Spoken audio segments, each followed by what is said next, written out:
I definitely would have gone back, but then it's always trying to, just trying to remember, and ask your coach, whoever's there, just to make sure that, you're not like too doing far. big, long, lopey strides, that you're still, that you're not stretching. So, but I think, if you feel uncomfortable and you feel like you don't have space and you get so, I'm sure, you'll kind of get used to jumping the more you do it, that you kind of have that kind of feeling of being uncomfortable, that you can't run or you can't accelerate. And then it's definitely important to go back. But I think I never went back more than one at a time. Yeah. So I'd always kind of, maybe go 3/4. If I felt particularly close, maybe 3/4 of a baby step or one baby step, but never 1.5 in the first one. No. Yeah.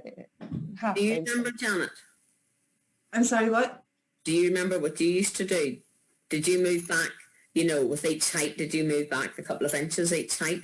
Do you remember? Necessarily. It just depended on how fast I was running that particular day. I mean, I would move it around, especially if I failed to jump, I would move it around, but there's just so many factors going to where you start from. Yeah. To try and end up in the right takeoff place, you just have to, I don't think there's any rule about that. That's something you just have to learn with experience as to where and how to move it. And it depends on the weather, how you feel, how your feet are that day, whether the track surface is right, if it starts to rain, if you're running into the wind. There's so many things that go into that. It's just something you learn with experience. It's very hard. Someone who's young and starting out, they want a rule. They want, put me here, do this. If it's this, do this. And there really isn't a rule. One thing, Janet, that I don't know I don't know if it's a good idea or not, but I just know a lot of and I never did it when I was younger, but a lot of the athletes I trained with then was where they learned to kind of, they didn't have a set run up for, like, they'd be playing around for, like, the start of a session or one session every now and again, where they just kind of pick any spot and run from there, and just kind of a real low bar, but just kind of learning to judge the distance. So doing a little bit of a shuffle and a 1, 2, 3 and jump and move it round, so that, like, the athlete gets used to judging distance and when to pull and how to adjust their steps a little bit. So it was something I used to do at the start of the season then, like, and I probably started a lot later than, I'd just be in my flat runners and I'd just be messing around, jumping over the bar and, like, picking a spot and running from there. And I kind of got used to that, judging a distance a little bit more. So that's kind of a thing that maybe helps. I think we probably did that with experience. I have tried to do that with the wee ones and they just hate it. No, they want to spot and tell me where to run from. Yeah. They just hate it. If I make them just pick a daisy and go, they don't like it. Yeah. I remember I was training with Fuzz and then we had to, like, do drills. I was like, okay, where do I start from? He's like, I don't know, you figure that out. I was just like, I don't know how to figure that out. You don't like it, do you? Yeah. Oh, it's so annoying. And, like, even I do these drills where I just kind of, like, I hold like kind of a wood like a pole or something over my head and bend back, and I touch the wall behind me. But it's kind of good, like, with my, like, spatial awareness, because I try to go back, but then I'm like, oh, I went too far ahead. And it's just hard to, like, it's so annoying because I can never tell where I'm too, like, because I have to stand, like, 3 steps ahead of it or, like, 2 steps behind. I can never tell which is, like, the appropriate amount until I'm actually, like, doing it, if you get what I mean. Or it's just really annoying. You just reminded me of a drill there that we used to do. Do you ever do the airplanes, Janet? Where you either hold a bar, like a bamboo stick, like behind you, you're doing your drills and running along the curve, and you have to keep everything straight and kind of around it. Or the other one is to just do airplanes, so you're running like this. And then you're running around the curve, and you have to not dip like this. You have to kind of keep your arms straight and, like, just lean in and keep everything just, so you're kind of, like, they're called, like, airplane runs. They're really good for kids or younger athletes as well. Well, I used to do them all the time. That'd be fun, yeah. Yeah, that's kind of a good one for kind of that leaning away that we were talking about earlier.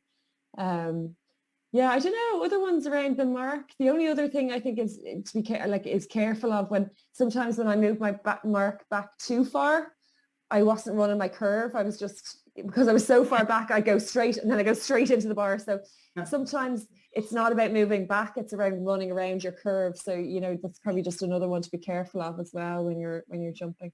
I'm going to let in 2 of them in because they're sitting in the queue a while. Is that okay? I'm kind of feeling bad for them.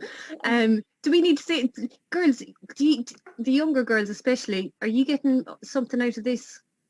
I hope you are, and don't be shy talking to the experienced women here. I won't or drop it into the chat if you're. I'll just admit them. I'll admit the lads now, and I'll tell them they'll have to behave. Hopefully they won't be. Yeah, there's men now, so we have to be very careful what we say. We've done all the technical things now, though, haven't we? Yeah. This is it. Do you know, Martin and David? Has Martin come in already? I'm listening there.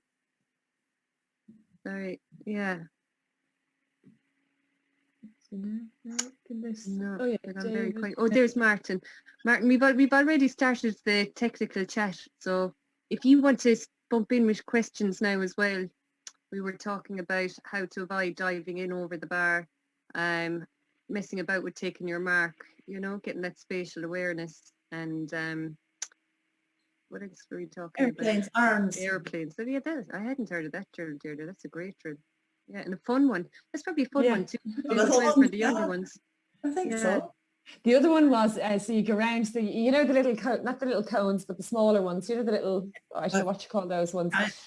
So if you put them all in a circle up towards the high jump, and then you kind of do the airplane, so everyone's in airplanes around it, and then someone sits in the middle and people have to kind of duck in and feel like almost like pretend like they're trying to touch them.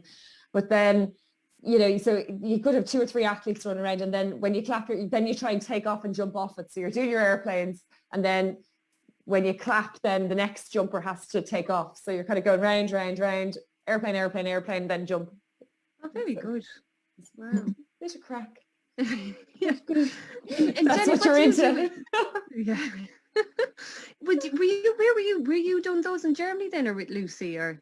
No, there was actually, we were doing those in Germany. There was and actually one of the guys, I don't know if anyone was at it, but we brought one of the German coaches over to Ireland. His name was Christoph Edler. It was a few years back when I was still jumping. It was probably about 2010. So my coach in Germany was a bit older, so he didn't travel. He couldn't travel to competitions with me and stuff like that. But there was he was a high jump coach in Cologne, and he came over and he did like a session out in Santry.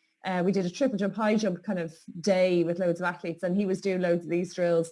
And so some of them were new to me, like even though I saw them trained out in Germany, but the airplane ones was one. The other one was the jumping now, where we struggle in Ireland to have one set of bars, but it was like jumping with double bars. So 2, an upright and 2 bars. So there'd be a distance. So, you'd really hold your lift because you have to jump over 2, essentially. That was one that they used to do there a lot as well. That was really just to learn to hold and not dive in. It was another, you'd have one lower and one higher and move them around. But you could do it, I suppose, with bamboo or a floppy bar as well. But would you jump over both bars then? Yeah. So one would be, you could have one, or they could be both the same height, or you could start with one lower, one higher. But it's just to learn to hold, stay away, and then hold your arch over the bar, because you have to jump over 2 essentially. But and it has 2 uprights as well. So 2 uprights and 2 bars. Yeah, you'd need 2 uprights and 2 bars. Yeah. Or you could or what we then did, I think Lucy and I used to do it then afterwards, was we'd hold the floppy further, in front of it. So you'd have 2 bars, but then you need 2 people to hold the floppy bar. So you'd have the uprights bar, and then have 2 people holding the floppy bar. Is that what's called, floppy bar? Can't even remember. Sounds great. Yeah. The foam kind of thing. Yeah, and just hold that up, either be it same height or higher, just so you kind of just something different, playing around. Yeah. And come here, dear, did you, the last time you were on, you said that in Germany they really broke down the technique for you, like were they a lot of the regular drills, or that we kind of know, Yeah, Or I is it, see. They were all new to me at the time, Olivia, but I suppose now I see a lot of them around. yeah, Like Fuzz is probably doing them, and like a lot of the sessions that you do out in. We've done a few sessions with AAI out in Santry and things like that. So I don't know how new they'd be now. But to me they were, and I think a lot of they definitely focused a lot more on technique, and like just like the key thing was the younger getting athletes at that young early age and getting the biomechanics right, and they do a lot of just walking drills, like just walk, hold, walk, hold, walk, hold, yeah, like lift your leg, lift your bar, like little skippings, like we do those for you'd be half an hour before you'd even start your session, just doing loads and loads of walking, skipping drills, like skipping drills on the curve, on the other curve. They do a lot of things both ways. So I suppose I'd spent a lot of time just, on my side, because I take off on the right foot, but they would have done a lot of stuff the other way around as well, just for body awareness, jumping off your left foot if you're a right foot jumper, just to like just a lot of that kind of just playing and like gymnastics and yeah.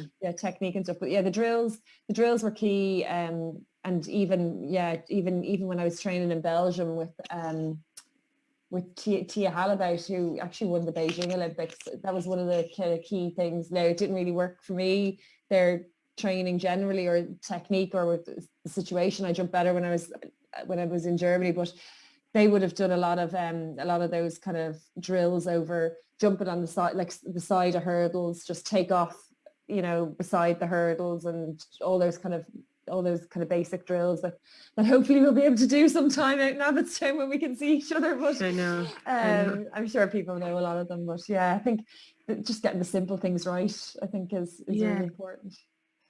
Well, and come here, Sorry, Deirdre. Deirdre. Oh yeah, go on, Ella. Off you go. Oh, sorry. But I've been thinking about going to Germany or the Netherlands for college. What would be your kind of take on it, and do you have to be at a certain level to get into their track team, or Not at is it all, just kind of just no. join?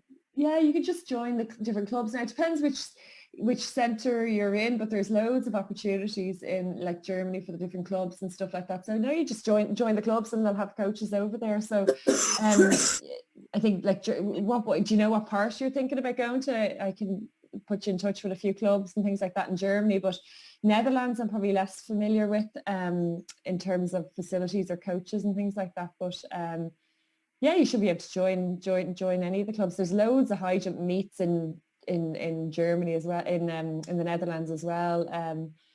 Do you know what university you're thinking about yet, Ella? I'm thinking about Groningen, like around that area. It's kind of like the north side, kind of towards Germany, so there'd probably be like meets in between there. But kind of based around there, or like Munich, maybe Berlin. That's kind of what I've been thinking mostly.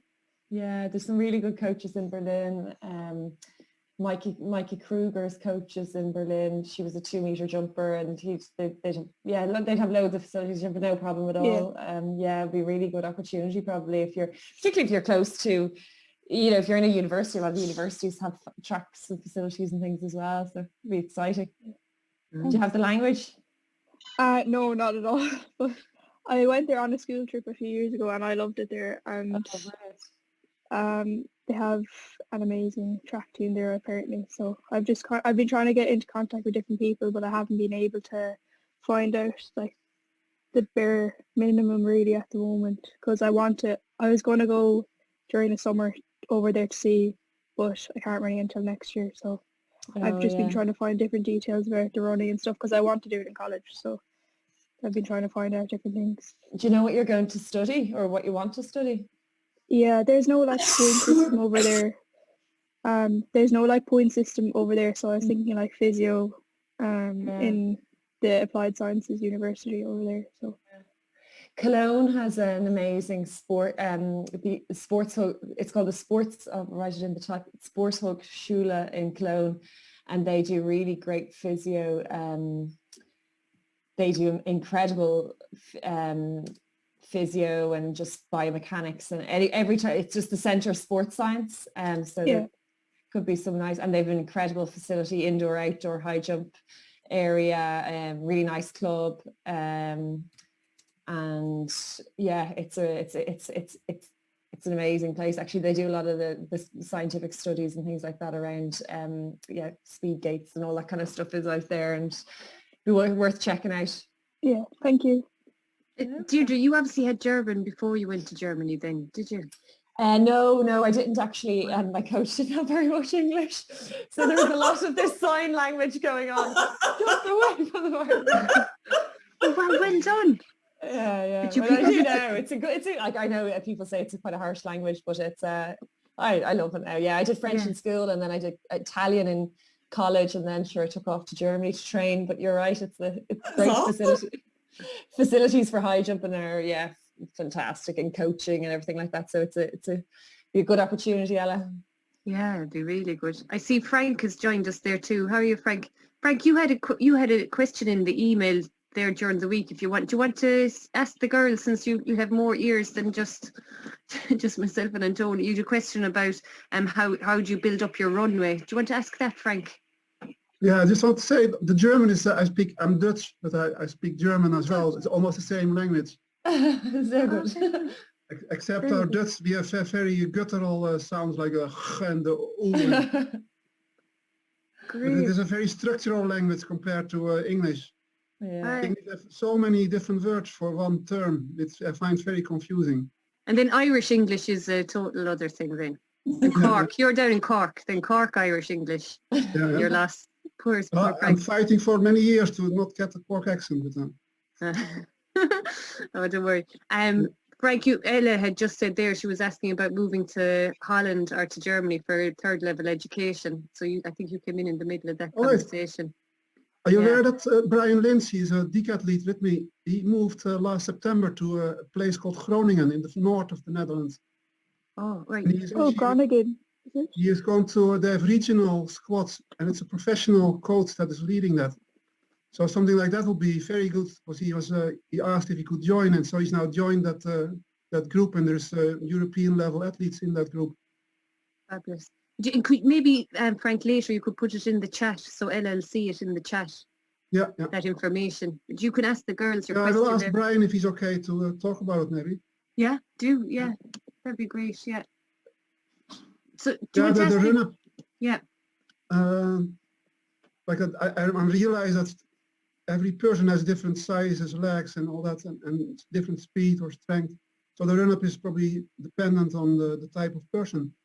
But still, is there a kind of how would you start figuring out a run-up for somebody? Or what are the points you're looking for in a run-up? And like you see, the Ukrainian girls, they have sometimes, they start with very long strides. And then you have other athletes, and they run with a relatively short stride. So how do you pick the elements of a run-up that suits a certain athlete? There were kind of my questions about that. Will I start, Janet, or do you want to go? Well, you can go. I mean, you go first. Turn that to Janet first. Wendy. So it's very individual. You got that right. I guess my own one, first of all, that's the easiest one. Mine changed from year to year. It changed from indoors to outdoors. Not a whole lot, but mine, I still had the same kind of form. My curve was always a 5-step curve.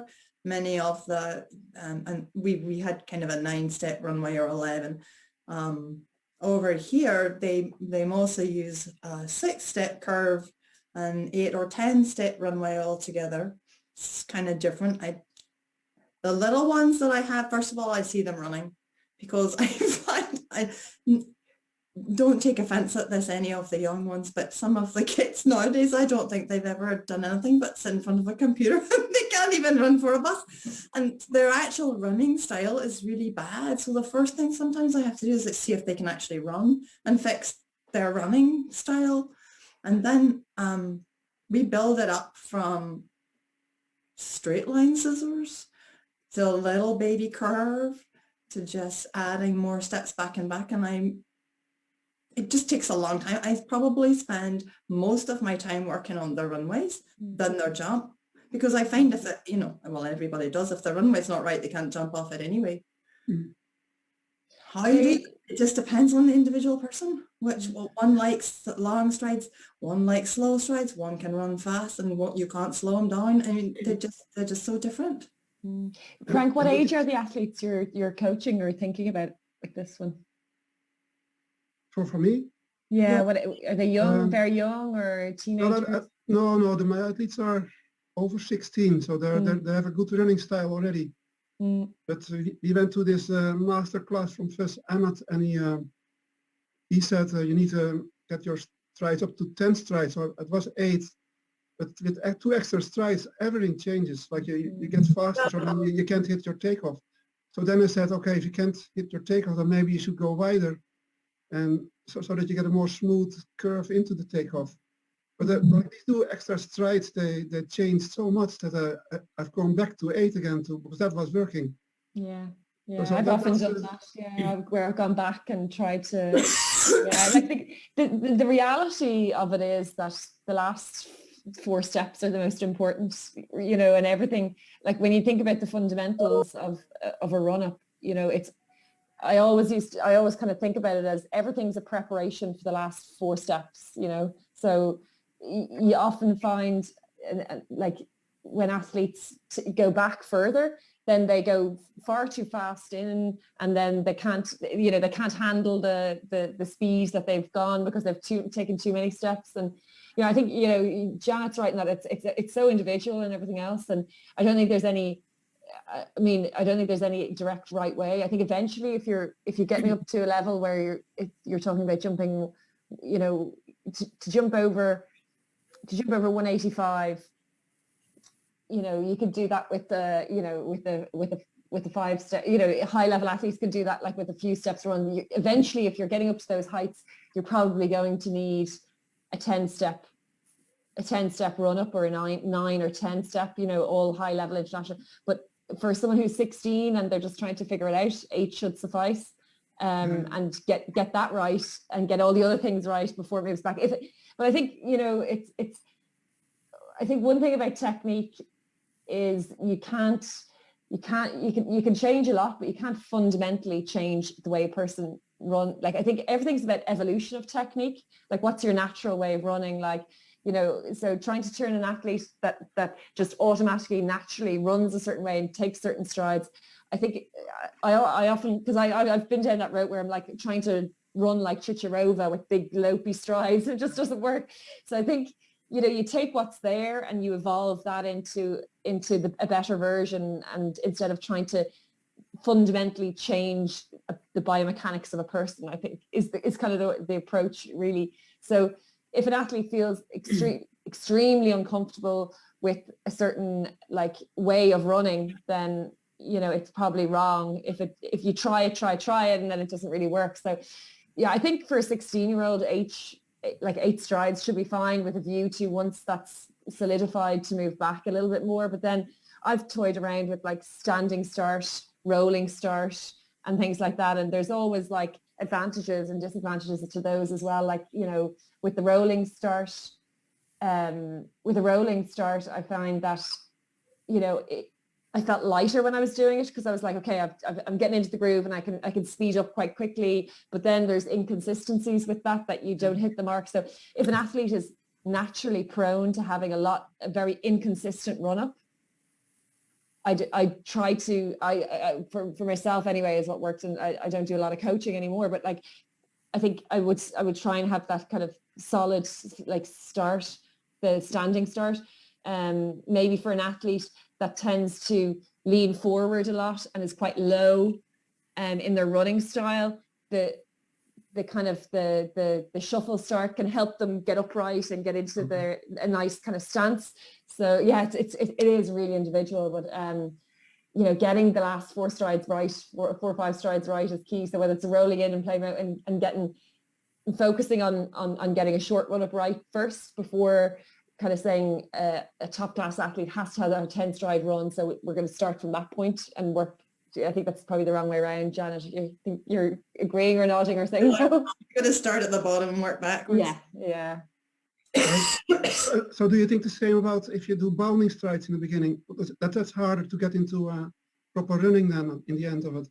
I don't, yeah, the bounding, like again, like for me anyway, it was just, I know loads of athletes do those kind of bounding strides. Is Sharon here? Because she did that. Yeah, did she? Yeah. Yeah, I don't think she's on, but she used to do that. Yeah, I never could do that. It doesn't get you into, to me, it doesn't get you into a decent fast run. It's like kind of, but she jumped very effectively of it. So I guess again, it's just what works for the individual. Yeah, I think the way, my opinion on this one, and it's just a personal opinion, because different athletes are different, but I wouldn't be training people to do it if they automatically do it and that's what they feel comfortable with.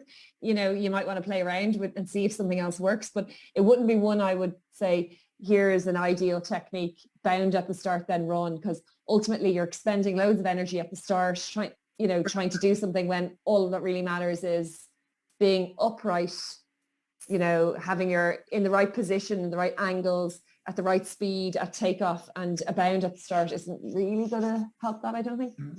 And just one more question then.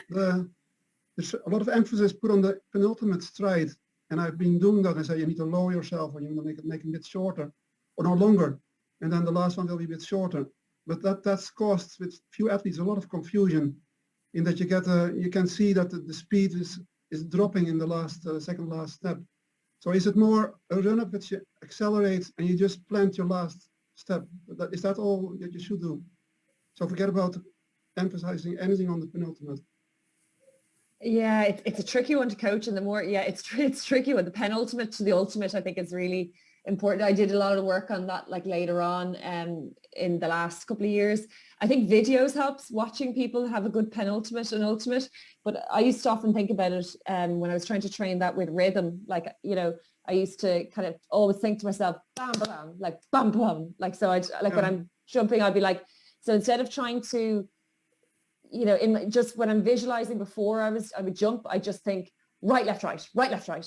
And then I'd probably more right, left, right. So like 1, 2, 3, 1, 2, 3. And I just think about that rhythm all the time. Like, so that, and I even used to almost think that when I was about to do my takeoff stride, I'd almost think like they should almost, the takeoff should come so quick after the penultimate, it should feel like it's one. It's like, da-dum, like, boom,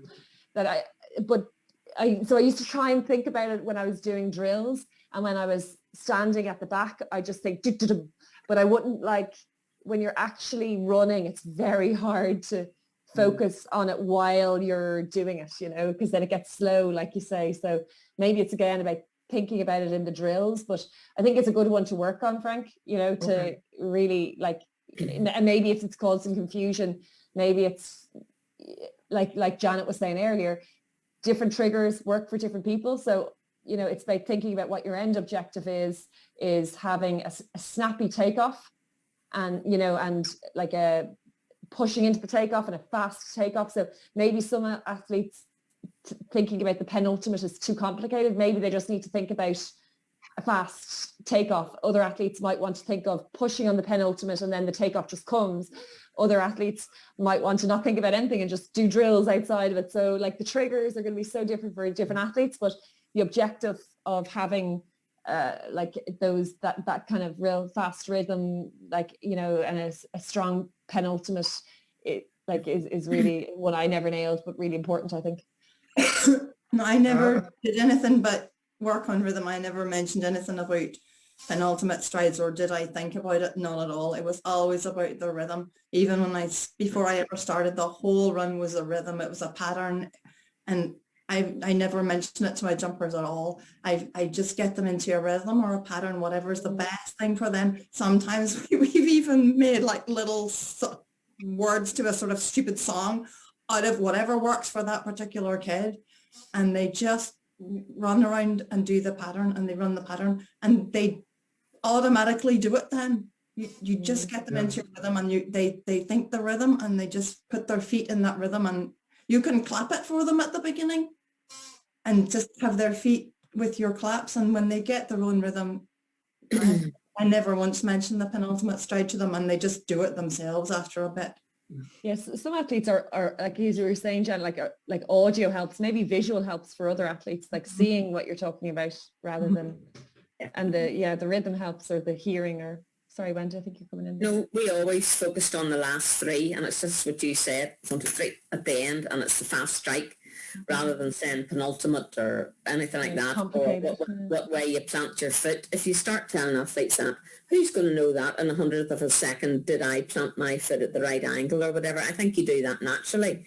I have some athletes that bound, and I would rather they didn't, because it becomes, they can either bound up high and not forward, and then that messes up the run up at the end, and they're the ones that are always, I'm too close, I'm too far away. Whereas I think Janet, our whole group, just went off 9 and we just started. We didn't even have a run in then. That's more popular now, but if you watch Barshim, half the time he runs into a long run up, he never ever hits his mark. I mean, it just leaves it open for a bit more variance, really, which I don't think you want. You want to try and get in the best plant that you can. So for me, some athletes need to run in a wee bit, but we would have done a lot of training with of 3 strides to make you fast for the last 3, and then we'd go back and we'd go of 5 strides, and then 7 and 9, and build it back that way. And I have athletes now going off the box, 20 centimetre box of 5,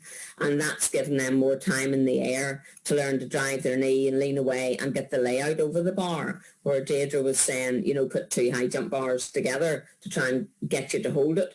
But Janet, if you remember, we would have done an awful lot of hypers, sort of gymnastic exercises, hip raises, everything to get that feeling of laying out over the bar. But everybody's different. Ursula Faye, her head touched her toes practically in a curve over the bar, whereas Janet and I were nearly like flatter sort of thing, and focused more on our knee drive up to the bar and a fast knee to the bar. If you don't drive your knee fast to the bar, gravity's going to pull you down. But in order to get the fast knee, you've got to have a fast last 3, Yeah. Well, it's very useful. Like, instead of focusing on the length of your stride, it's indeed the rhythm is probably the most important. And first introduced us to say circular drills where you do that 1, 2 jump and then continuously. So that's very applied, and I think that gives them a feel for the rhythm. So thank you for comments. Okay. Yeah, I guess just a question there. What is the official name for the step before the penultimate? The third last. The third I think last. so. Because what I'm finding is that, well, with Aoife there, like, we did a lot of work. She's very toey on her pin step, and it was funny when I hear Alex Stewart talking about the same thing with Brendan Stark. So we've kind of traced it all the way back. We're kind of back now to that pre-pin step is probably causing this problem at the pin step. Maybe we're too looking into too in depth into it, but hey, it's COVID, what else can we do, so we might as well just analyze it. So I'm just wondering, just as you're saying there now, you're saying up to the 4th step, so that would be probably the initial mark you would put down as your goal in your run-up. How you get there: bound, jump, skip. Once you get to that 4th step and you're prepared then to hit that penultimate step right in the correct rhythm.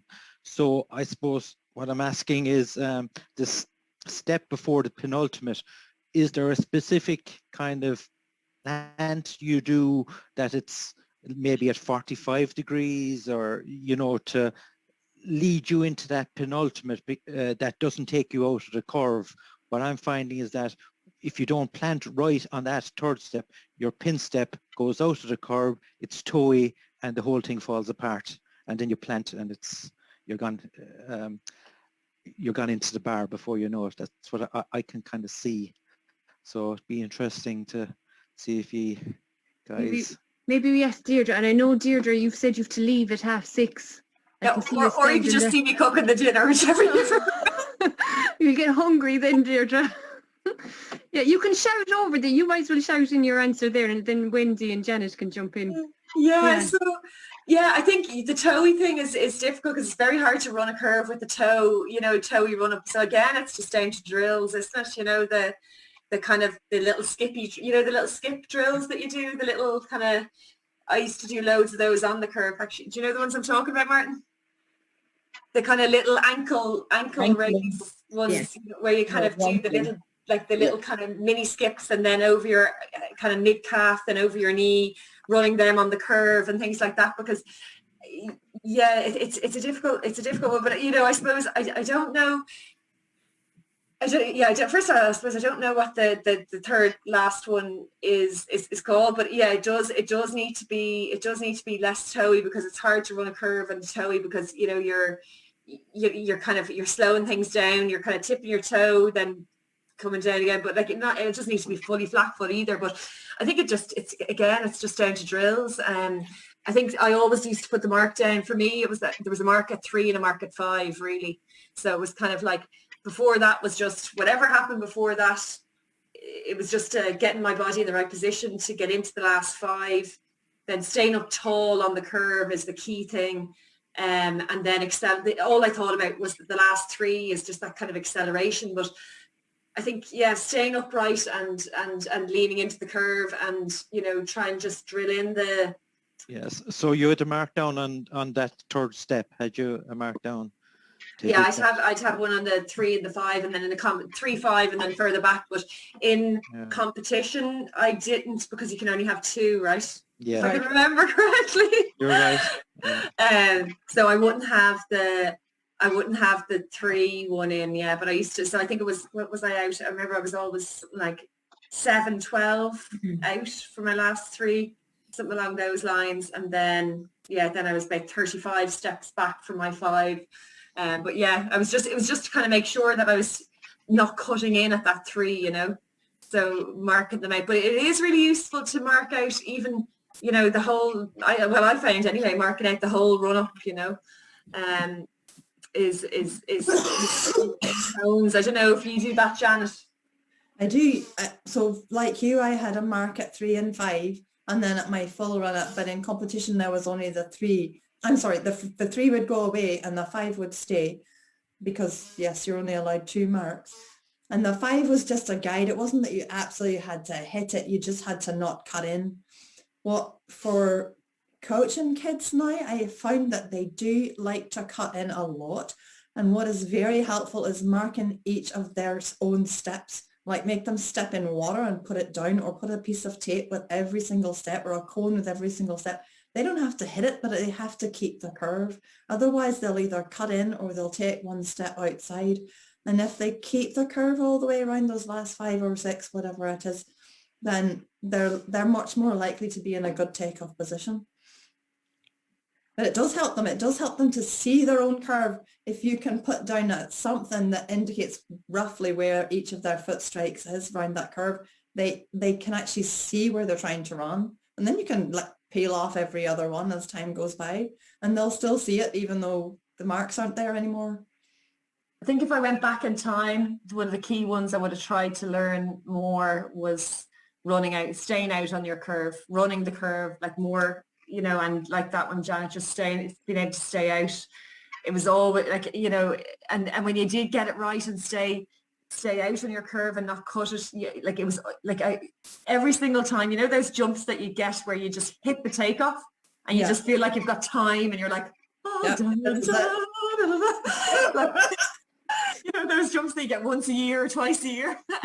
It was always jumps where I felt like I was, if I remember them correctly, I was always tall, I was standing upright into the curve, and I stayed out on my curve. They were the kind of key things that make, for me anyway, and again, everything's different, but it's one that's worth investing time in, I'd say, Martin.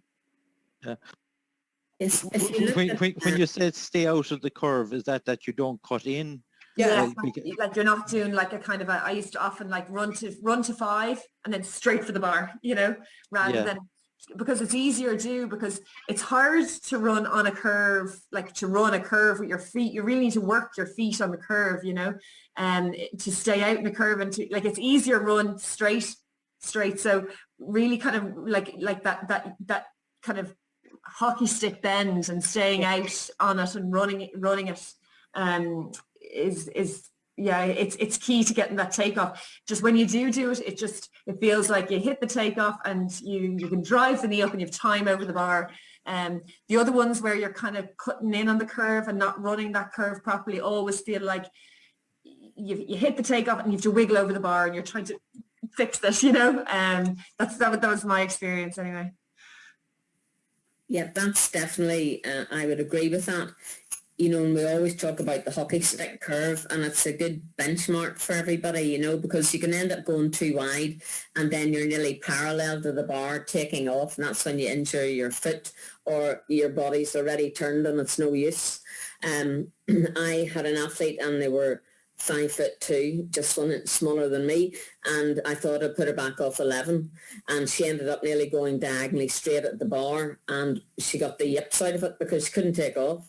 She was right underneath the bar and she just swiveled her back to try and wriggle over it, just like Deidre said there. So it's better to try and keep them on that curve as much as you can. Talking about the Ukrainians, they run very flat-footed, big, long strides, and you think, how are they ever going to take off? But they do. The last three, then they pick up the speed. And the American girl, McPherson, I think, who's quite small, 5'4", and she would come in really fast like a train. Didn't necessarily have an e-drive, but her momentum from her speed got her over the bar.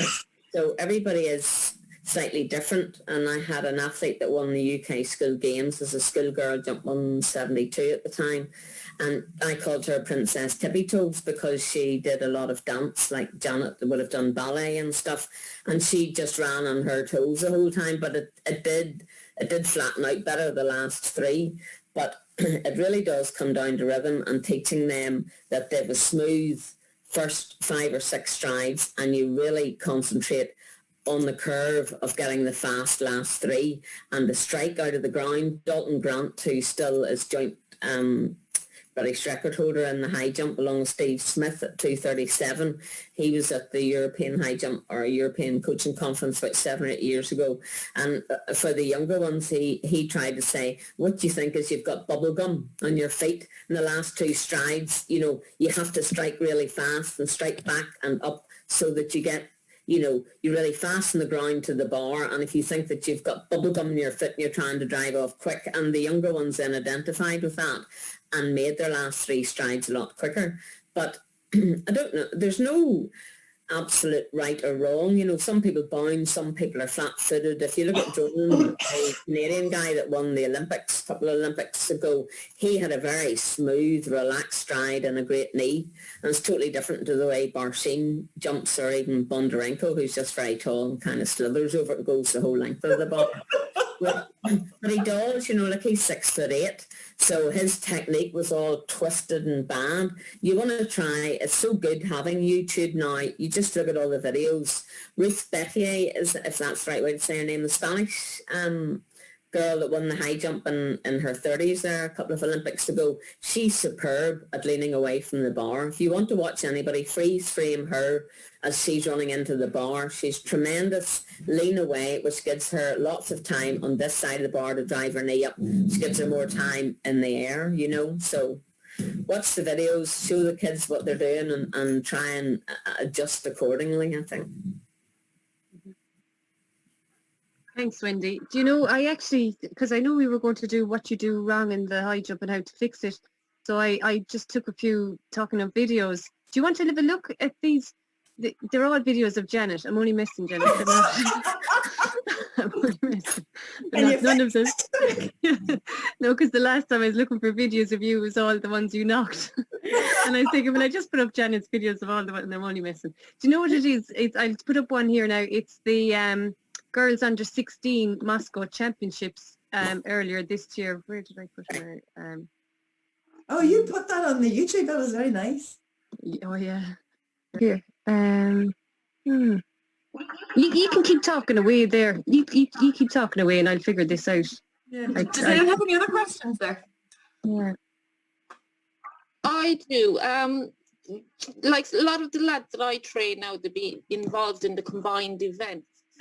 Now, what what stage do you sort of say turn around and say your high jump is probably not going to be for you due to the height? Would height be a huge issue? And boys. Well, it depends at what level you want to get at. You know, Stephen Holm was just about 6 foot, but ended up jumping 2 meters 40.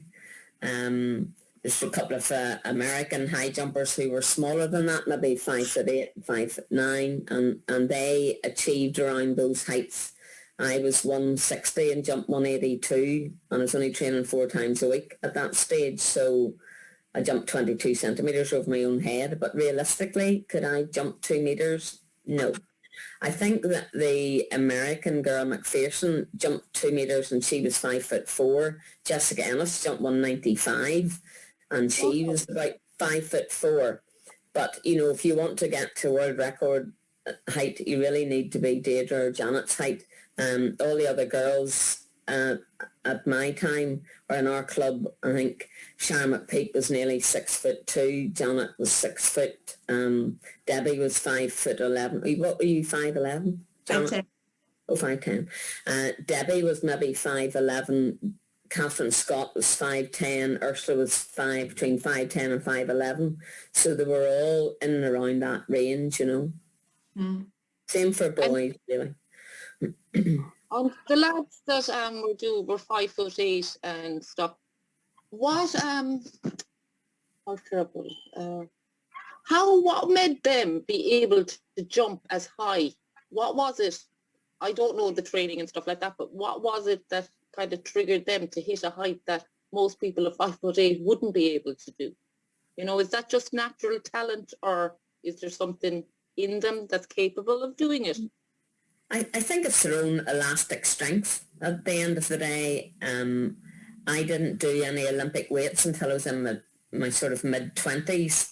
I did a lot of conditioning, a lot of aerobic classes, believe it or not. Janet remembers those. And in that was a lot of plyometrics.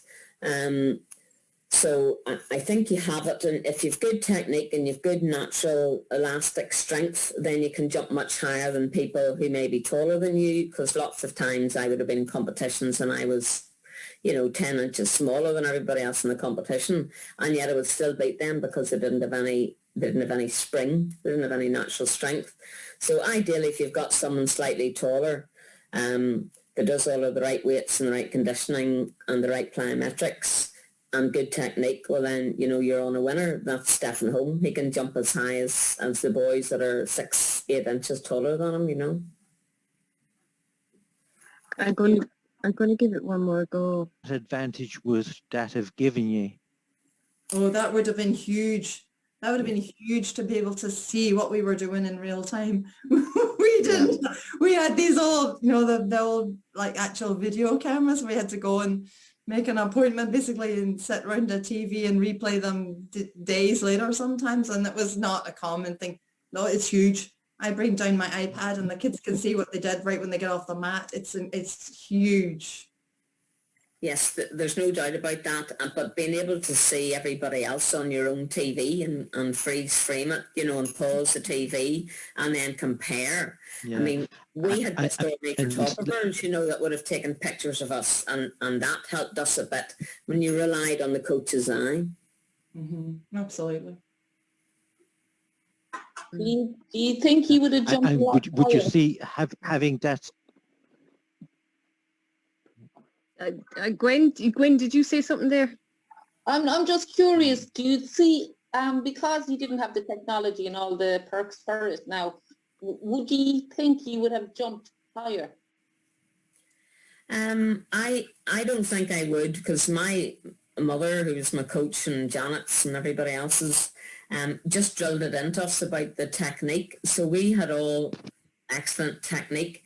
I think the one thing that would have helped was in 1980, I jumped 182, and the next year I jumped 176, and I didn't know why. It was very annoying. If I'd been able to see myself, I think I would have realised I'd put on about half a stone or more. significantly enough to stop me, to reduce what I was jumping by 68 centimetres.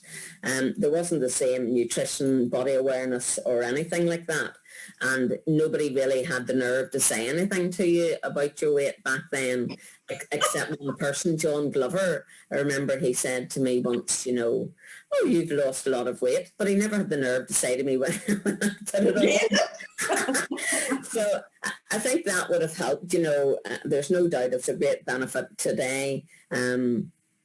Inside me, it came from my heart as to what I jumped and how high I jumped, and it has to be something within you, your competitiveness at the end of the day, regardless of whether you do a bad jump or not. If you want to beat somebody and you want to get over the bar, then it doesn't matter.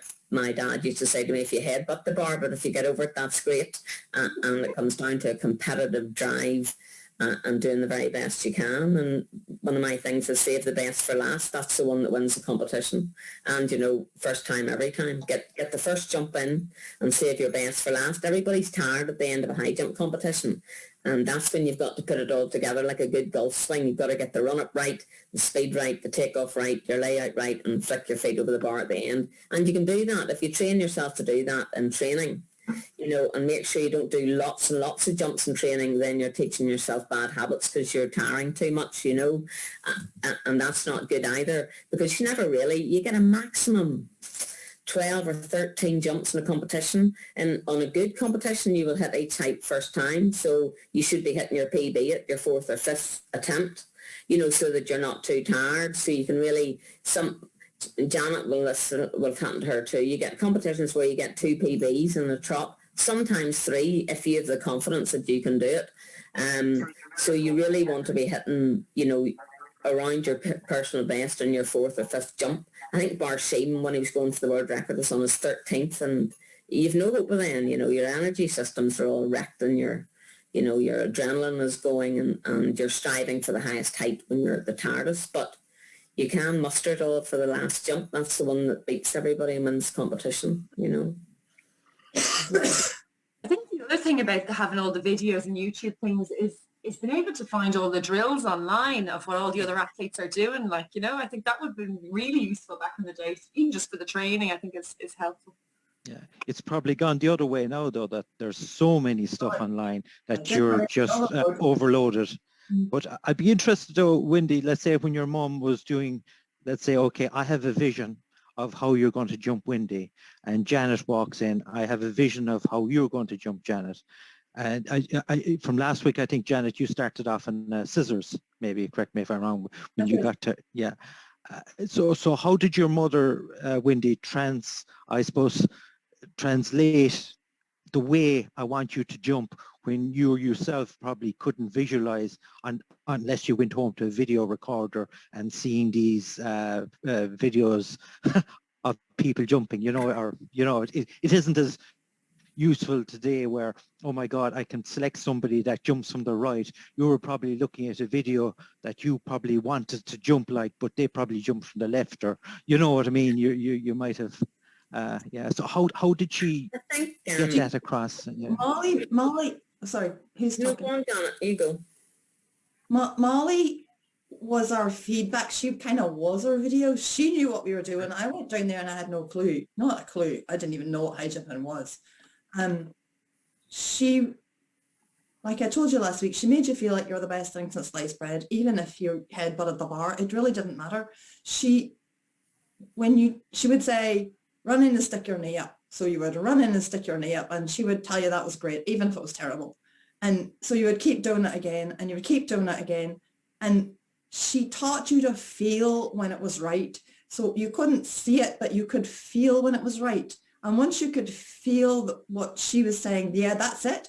Once you felt what it was, then you had to keep doing it until you could feel that every time. So we didn't have the feedback of the video. In essence, Molly was our video. She was telling us when we got it right, and we would learn what it felt like. And then you would repeat it until that feeling was what you were after. That's a good idea, Janet. And because we were all different, if I was 5'3", ran in fast, Debbie was a power jumper, wasn't she? Be right in saying that she jumped 188. She was bigger, stronger, heptathlete material, very different. Janet, you know, was lovely and tall and slim and fast. And Kathleen Scott, again, she was another power jumper. So we were all actually different. But the real thing is when you know that you've hit a golf ball right, or your tennis ball right, or you've done a drill correct or a high jump right, you know it. And she then trained us to try and build on that and get the consistency of it. And then when you come to a competition, you're going to do it more times, you're going to do it right than you do wrong. And that, very well done, Janet. I never thought of saying it like that. I still do that with my little kids, but the advantage to them is I can tell them and I can be their feedback and they can feel it, but they can also see it. They can see the video and they can feel it. So they're more convinced because they're seeing it with their own eyes, not just how it feels. But I mean, they have to know how it feels. They're not going to see every single jump after in a competition. They're not going to get that feedback. They have to know it, how it feels for themselves. Yeah, it's a good jump. They know it's right. Yeah, it's interesting when you say about the feel, okay? Because let's say a coach will have a vision. Okay, not me personally, but hopefully it's out there. But we all have a vision of, let's say, what the perfect jump for that person is, and you're kind of working on stuff, and the next thing, it's all kind of, okay, you're working on the right step, maybe just an example, and then it isn't happening, and then you move on to something else, and then 6 months later they kind of come in, will we do the right step now? And you're kind of saying, well, we were working on that for 6 months, did you not? And is it something, because I didn't do jumping myself, right? So maybe it's something that jumpers, as you're saying there, you eventually get to feel it. It might be a year's time, but then you go, oh, the penny's dropped. Right. Is it, you know, and I think from a coaching perspective, that's interesting to know, because sometimes you're drilling it to death and you're saying, oh, Jesus, I'm not getting anything across here. And you just go, okay, let's move on to something else. Yeah. So it's and I think I just put in there. I do an awful lot of that because it's a female thing, and the feeling as well, feeling it, and it's like that rhythm. Because at the end of the day, we were talking there earlier, you don't want to see a jumper having too much technical information here in their head, because you can see them running in and they're thinking about their third stride, they're thinking about and they're not in the flow. It's like in golf. I took up golf last year and I actually love it, because you have to not think. And when you make that connection, club and ball, and you're not thinking and you're in the flow, like I know they call it in sports psychology, that flow, it just flows. So what Janet said there about building that memory, that builds that muscle memory too, that feeling of that rhythm, that flow. That's what I would say. Yeah, I'm the same, exact same. Yeah. You feel the rhythm, you feel the sound, you feel the sound of your feet hitting the ground as well. So if you can hear that, you know when you misstep it, like with hurdles and any of them, to be fair. Because you can't, I know even myself, when you try to have the thought, to get from the thought to the body, there's a delay. It's like a circuit switch. There's a delay in the communication going through. Yeah, so if it just comes straight reflexively, you know, you're not even thinking of it. Yeah. Aoife Grimes, Olivia, she's deadly. Her brain just goes into a weird place. But the straight away, when you kind of get her into a rhythm and feel the sound, she gets it. It's amazing. Yeah. I think, Martin, sometimes when you're working on something and you know, the time for thinking is in training. So like, you know, you're working on something technical and you're working on it in training, and you know, like, but I think it's important to like the girls were saying that once they're in competition, you don't want to be thinking about anything technical. You know, you want to be thinking something very simple, like stay tall. Today I'm just going to stay tall. Today I'm going to accelerate to the bar, and that's about all you can think about. But like, there are days where, you know, you need to work at drilling something in so much that it becomes natural. So I think that's what you're kind of talking about, that you're like getting to the point where it does become like a natural flow, because it might not be automatic for certain athletes. And I think I suppose what you're kind of wondering about, it sounds like, you know, when do when do you kind of give up with a technical thing that they're just not getting it right? And maybe it's about just finding different triggers, and a bit like Wendy was saying there, like if you haven't been, like, you know, high jumpers will know what we mean when we say when you hit the takeoff and what that feels like. As a coach, you know, it's hard to kind of know what that feels like. So that's why as a coach, particularly if you weren't a high jumper yourself, it's really important to get the feedback, I think, from the athlete of like, oh, when something worked and you asked them to do something and they did it right, to kind of really download that. What did you think about there when you got it right? Like what were you thinking about when you did it right? And then down, like, and getting the athletes to write it down, like the things they thought about when they did a good jump.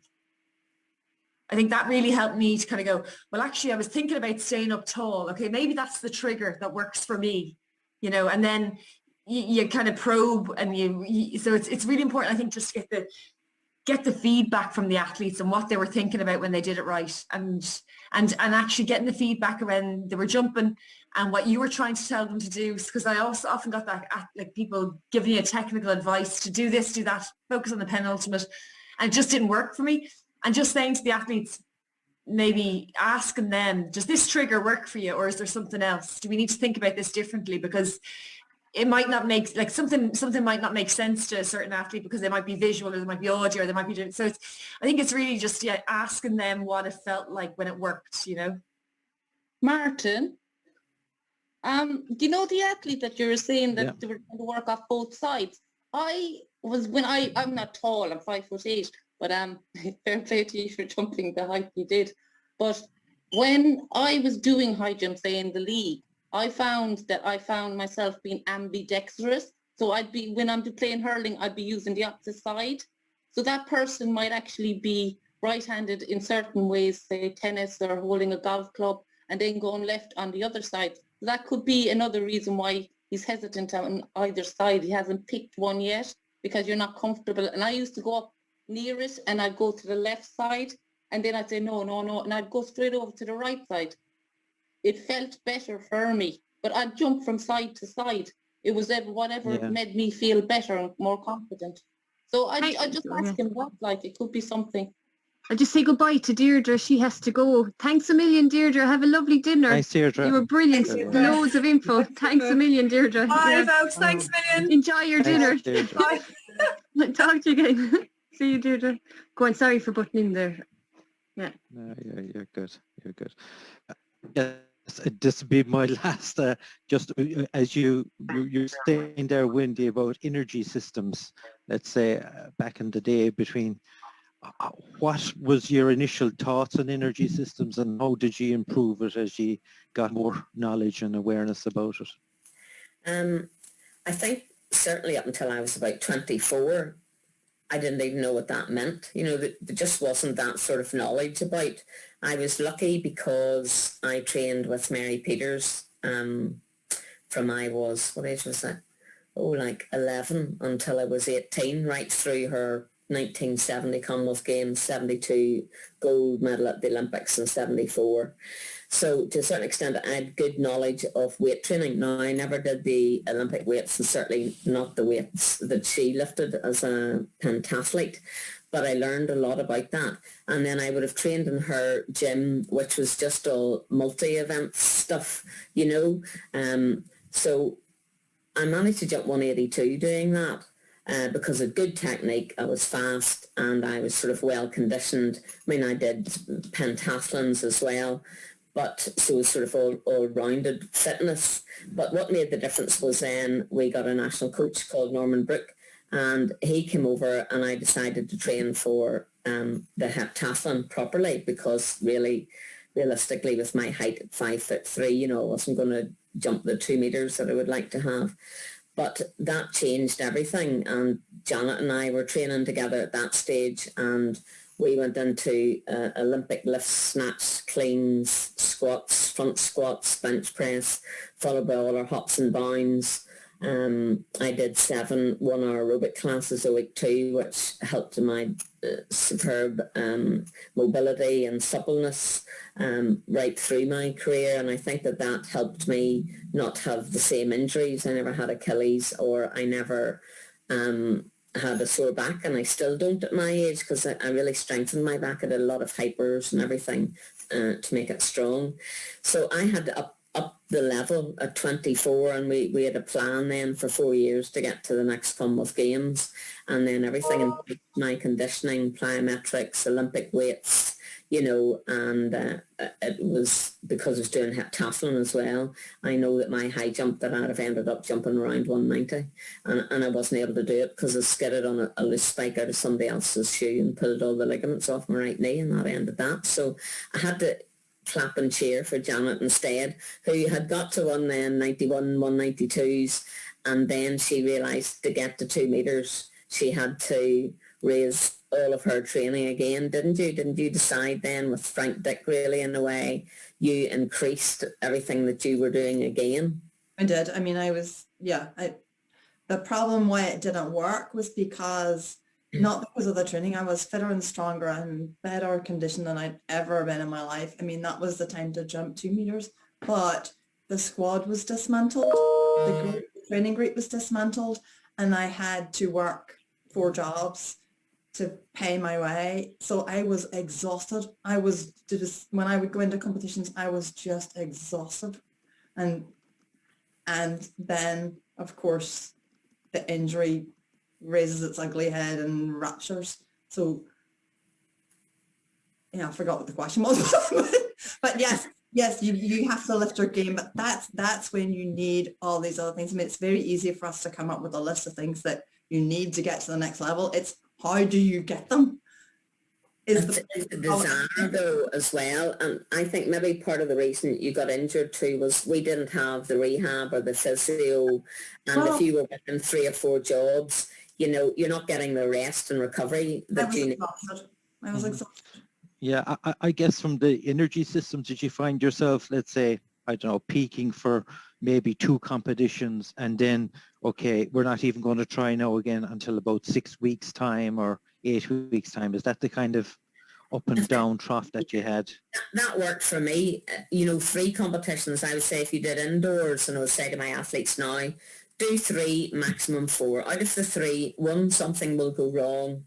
1, you'll be late to your car, but or and that happened to Dean Adams there on the way down to the Irish Championships recently. But you can have just an average sort of one, and if you're lucky, the 3rd one, you know, you'll get a PB or close to your PB. And it was the same outdoors. If I had a run of 3 in the trot, but then your fitness levels erode, and you need to then go back into some kind of level of training. You know, we always kept Monday through the competition season. I always did weights on a Monday. I still kept 1 weight training session, but it would be 5 sets of 3 or 3 sets of 5. Whereas, you know, in the dark of winter, you were doing weights 3 times a week, and it was on a 4-week cycle. You did 4 sets or 5 sets of 10. Next week was 5 sets of 8, dropping down to 5 sets of 3 or 5, and then you would do, you know, 7, 6, 5, 4, 3, 2, 1, and you would start it all over again. But in the competition season, you could really only maintain weight training on the Monday, so that if you were competing on the Saturday, you didn't have the DOMs and you weren't completely wrecked. But for me, if you continue, I think that you can do it when you're younger and you're a junior. You know, when they go through all the schools, you know, whether it's the Leinster schools or the Ulster schools and the Irish schools, and then the Inter-Pros and on to the UK school games or whatever it is. When you're younger, you're able, and you learn through competition and improve through competition. But the older you get and the more mature you get, and the level of competition gets higher, you really then have to learn to peak for it. And to make sure that you're in tip-top condition and that you're rested. And I think one of the things Stephen Holmes said was, you know, the difference that he ended up getting so high. He stayed with his mummy at 25, and he didn't work, and he didn't go to college, and he just trained. And the longer you can stay at school and college, the better. Janet did biology and then her teaching, and then she went on to do medicine. But in order to try and pay for competitions, it's very difficult, as everybody knows in Ireland. If you want to go to Europe, our plane flights were ridiculous. We all travelled in horrible ferries and long train journeys. So we all had some kind of part-time job to keep us going. But at the level that Janet was at there, to do 4 different jobs trying to earn money, it's hopeless. You have to not work. Yeah, I guess then, let's say if you have a short window, let's say when you had to qualify for the Commonwealth Games, I think between Ursula and maybe Janet, was there some competition that Janet, or I can't remember last week now what you said that, but let's say how do you plan to go in and peak? Let's say if you're back in the, aiming for the Commonwealth Games and you say, okay, there's a competition in 5 or 6 weeks, do you literally kind of just plan totally for that 5 or 6 weeks time and not compete, or how do you prep yourself, or do you just go with it and just compete and everything and fingers crossed, No. Is there any silver bullet? There's not. The answer is no, there's not a silver bullet, and everybody does it differently and has different goals. I mean, the training and the periodization that we went through was all designed by Norman, basically, wasn't it, Wendy? Yeah. I mean, and it was good, and we did these 4-week cycles. But we were adults doing it, and we were all over 18 at that point. We were doing it. I mean, I can tell you, when I first trained, I set out for 4 years to go to the Commonwealth Games in Edinburgh. That was it. That was all I wanted to do, and I wanted to go there and win a bronze medal. And for 4 years, every time I ran up a hill, or every time I lifted a weight, or every time I did whatever I did, it was for that bronze medal. Now, it worked because my whole brain was focused for 4 years on this one competition, and I got the bronze medal. The stupid part about it was I could have flipping got a gold medal. Sharon and me, we both jumped the same height, and the Chris Stanton that won. So in many ways, I limited myself by doing that.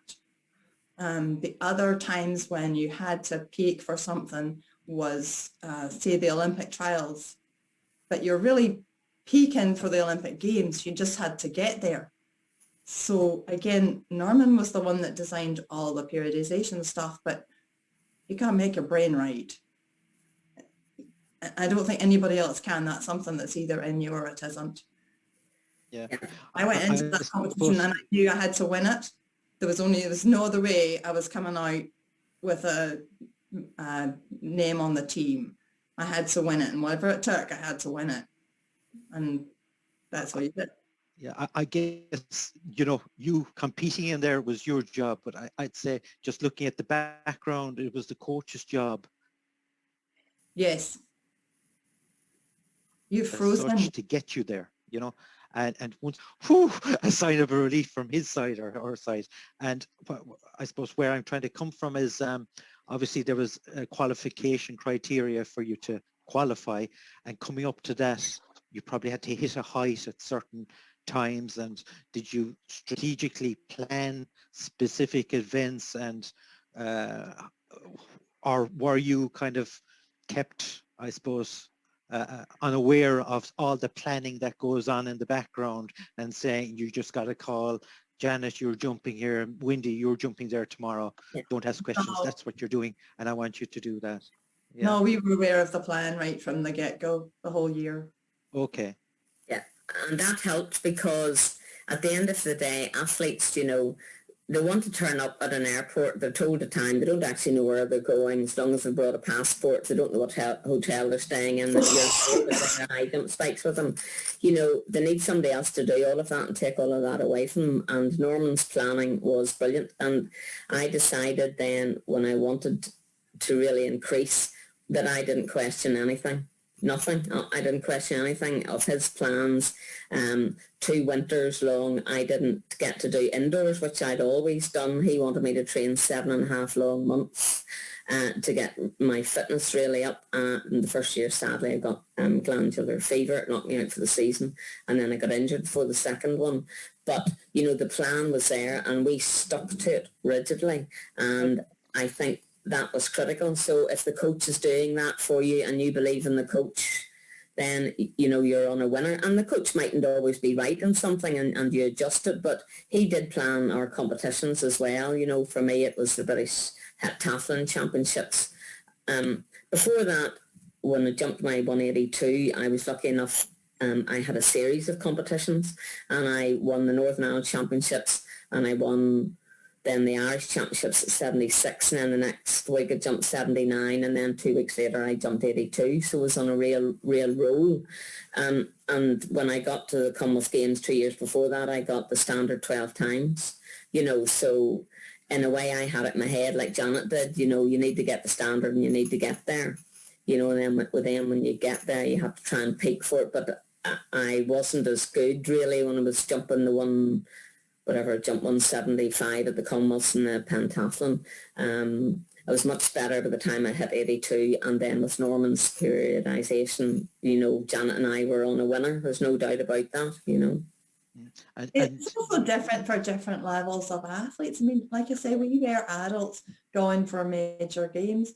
If you're dealing with kids who are school kids and have a lot of different pressures on them these days, what we did isn't going to work. And I downscale, the kids I coach now are like, you know, high school kids, and I downgrade it for them. We do 4-week cycles, but we do weeks 1, 2 and 3 where it gets a little harder each week, and then week 4 is easy week, and then we'll start again and it goes up. So each 4-week block is a little harder, but they don't quite notice it until they look back and go, oh.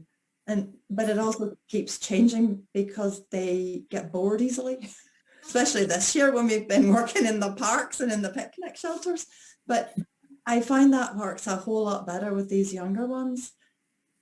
It's just me, but I mean, we'll see. In the proof of the pudding will be in the eating when they compete, but we'll see. Okay.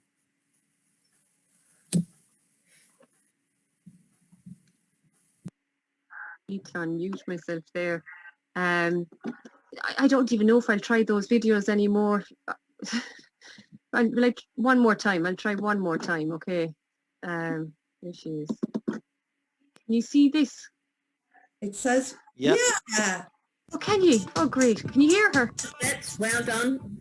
She cleared it. Successful jump for Tatiana.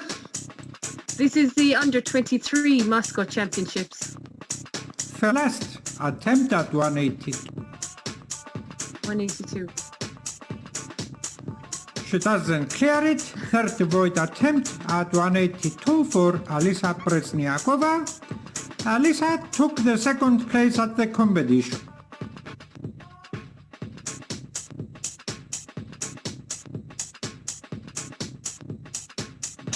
And Tatiana. Bravo, Tatiana. Bravo, Tatiana.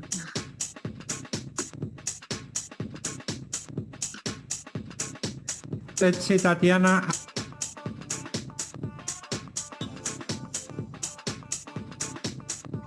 Successful jump for Tatiana. She overcame 188 with her second attempt. Now, the reason I was showing that and that one is because they're not far off what we're doing here in Ireland. I know Tatiana jumped a lot higher there in the end. And I've cut out the ones in the beginning, but second place was 178. I actually don't even know what third was. It maybe 175. So it's not far off. You know, sometimes like Anton was saying, oh, we're so far off. We're actually not. And I have another video there. I'll just try it. Maybe it won't come up this time. We'll see. Girls under 16. It's also as well. Can you see that? No. Can you see? No. Is she coming up? Прекрасный ответ. No. Oh, there must be. It's the girls under 16 that's killing me. Повторяй. For some reason they're not working. I'll try the boys then. There's the boys under 18. I'll try and bring them up now.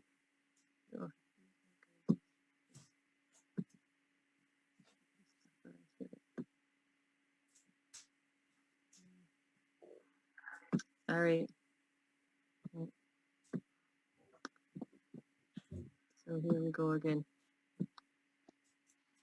Because sometimes I just think sometimes we can think that they're all so much better abroad. They're, you know, that's the great thing about YouTube. You can get to see the national championships in different countries. Can you see the guys here now? Видим его на третьей тоже попытке, соответственно, но еще два человека, которые не выполняют свою вторую попытку, это Никита Комлев и Назим Даданов. No, you can't see him, no? Just my screen. All right, I'll have to let them. It's only the girls then. Sorry about that. I'll stop it. I don't know why the younger boys and whatever are coming up. So the girls under 16 was a good one to see all the different mistakes that we were talking about. Like Wendy, you were saying how to, you know, when they don't have the knee drive and they do the turning into the bar straight away in your text. Do you want to just talk about that a little bit? I think and some of my athletes that I'm coaching at the minute too, Janet had a brilliant knee drive, I have to say. Ursula depended a lot more on her hyper. But if you don't get the initial strike and drive up to the bar, then you're going to die on top of the bar. You know, you've got to get up there fast. And the best way, the thing that stops you rotating round and everything is if you think of driving your knee. Now, Morgan Lake, well, she turns her knee nearly to the front of the bar and then goes up that way, whereas I would have been a bit more like Svetlana, where my knee went up, you know, was parallel to the high jump bar and I was able to go into my layout. But if you turn your back too soon, then you have no hope because your back crashes across the bar like that and you're not getting the height. Now, the girl on the left, a great knee drive, but then she hadn't the strike off the ground fast enough, so she was leaving her right leg behind, which I think took it off, and the jump she knocked down. And then Tatiana on the right, you know, you could see how far off she was taking away from the bar, which really, even though she turned her back more to the bar and didn't have the same knee drive, her distance away gave her the time to get up over the bar. And so, you know, it was quite interesting that she ended up jumping, and she looked smaller, you know. She looks smaller, and then she looks like a power jumper then too, doesn't she? Yeah, She's using a lot of her power and her speed. Yeah. And what was in the Tamberi video you were going to show? Oh, you know, it was what I found interesting about that was, did you see him at the European Indoors? Yeah. And I just thought it was interesting that the way he psyched himself up before all the other jumps up to 2:35, and then I just thought this is what I thought. I'm wondering, we'll have to do it from memory now. When it went to 2:37, he'd gone over to the other guy from Belarus, and he was like, "Come on, you get it now." But I felt he'd lost himself in the zone, where he was in the zone at 2:35. He cleared it well. That's what I and I was just looking at his. I didn't get to look through them all there. His preparation before those 2:37 jumps, especially because your man came in and he cleared it. It was his last attempt, wasn't it? Because he didn't get 2:35 twice, and then he went straight to 2:37. And I think that just shook your man Tamberi. So that's why I wanted to show that. It's the psychology of it. The psychology of it, yeah. It's amazing, and your belief, and the Belarus guy believed that he could do it, which was amazing on his third attempt. But it's like Barshim at the World Championships, do you remember, in his own home country, and he was losing, and he had 3 attempts, and then he just pulled the cat out of the bag, you know. So it's the mental strength and willpower, you know. Even if you do, the young girl that I coached, Phoebe Tan, the year before at the UK School Games, her warm-up jump, she knocked them down at 150, and I went, what? And I tried to stay calm and not show that it was attacking. And then it took her 3 attempts at 150, 3 at 55, 3 at 60, and you could see her whole body language was when she got it, she was fired up. And then she had 2 attempts where she knocked it down, her head went down, and you're going, oh, she can't see it. And she got it she went 50, 55, 60, 63, 66, 69, all in third attempts. And I said, that's mad. And then now she got 4th and she equaled her PB. But then next year then she got every jump first time. So she went 50, 55, 60, 65, 70, 73 PB, all first time. So the strength and psychology and belief in yourself was critical. And you're quite right, he lost it. When the Belarus guy got it first time, I think he just thought that he wasn't going to be able to get it, which is a shame. And I think it's also too, because he's then, he sees the other guy gets it at 2:37, he knocked it, and then it's like, well, if I clear this, I still lost, or I have to get to 2:39. So you're like ahead of yourself. So that's why I personally, I know Antoine's always laughing at me, but I do think the psychological approach to jumping is really important, and to train young jumpers at a young age to really be in the now, be in the moment, and not be ahead of yourself. Like that, if you've knocked your first attempt, someone else has cleared it on the first attempt, you don't know what way it's going to pan out. No, that's quite right. You just got to focus on yourself. Stop worrying about other people. And it's the same in hurdles. If you hit a hurdle, don't panic, because the person on the inside, you could hit a hurdle 2 hurdles down, and actually go down. You just got to keep focused on what you're doing, and don't be thinking, I want to jump 160 today. You think, I've got to clear 45 first, and 48 and 51. You've got to get that jump first, and I think Deirdre had said to her, maybe it was Janet, she should have won gold that time instead of the bronze. I asked them, how high are you going to jump this year? And they go, I'm going to jump 145 or I'm going to jump 160. And I says, no, that's the wrong answer. You're going to jump high.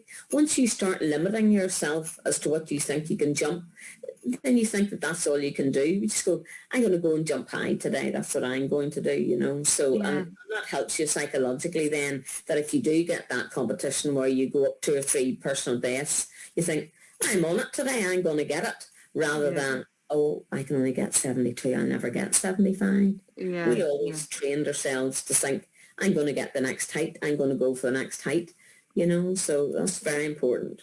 Yeah, it is. No, it really is. And even that anxiety that comes up when you're in your competition and it's a new PB for you, and how to deal with that, the butterflies in the belly, or the anxiety, or the nerves of, when you're jumping good, you're on a day and you're jumping well and you can see it's a new PB, but then it's kind of to hold yourself back and not get ahead of yourself, to get that timing then again, because I think in high jump, timing is really, they talk about rhythm is really important, but timing is really important too, not to get overly anxious and, the time you'll see the second jump, everybody runs and tumbles under the bar, because they've over-egged the yolk, as you say. You just will try too hard, and it's about controlling it, and trying to put it all together in the rhythm. Yeah, and I thought that was interesting. And Stephen Holm was on that time, and he said that he didn't talk to anyone in competition, because he totally stayed in the zone. And that's why when I saw your man Berry talking to the other guy, I went, what are you doing? There's only 2 of you left, and then they were bringing out the hurdles, and they were starting the 60-meter hurdles and everything.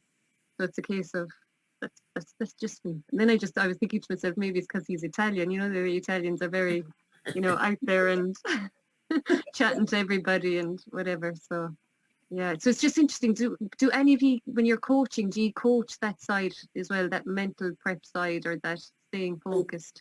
Definitely. And, I will try and emulate competitions in training leading up to competitions, so that we're there at the same time the competition is going to be at, and you do 3 attempts of each time, you get it, you're out. And then we'll do a handicap, like if I have boys in as well as girls, and I make them jump off against each other. So you forget all the technique stuff, and you're in here to compete, and you're in to win. And invariably at the end of each session, I will put the bar to height, and I say, well, whoever gets this, whatever your height is, whoever gets it wins, and they all get it. Nearly they all get it, That's brilliant. I see a lot of people have to head off there. I think it's food time. Well done, Olivia. Yeah, it's great talking to you. I've learned loads again. I really have learned loads again. Yeah, and Janice, we'll talk to you again. I know you're back at work now for another few weeks and Saturdays. Yeah, and things are going okay there in the States. Yeah, the numbers in the hospital is a lot less now, so I'm much less anxious going in now for the next month than I was in January, February, when it was really, really bad. And we've all been vaccinated now as well, so that helps. And you know what, when you just said that there, after being on the call here for nearly 2 hours, I completely forgot about coronavirus. And how nice is that? I was there like, what's she talking about, the hospital? I've completely forgotten about it. I think that's what I need, these chats, to just totally zone out and then just think of jumping and the joy of jumping. Yeah. The joy of jumping. The joy of jumping. Really nice. Thank you for organising it. Oh no, I hope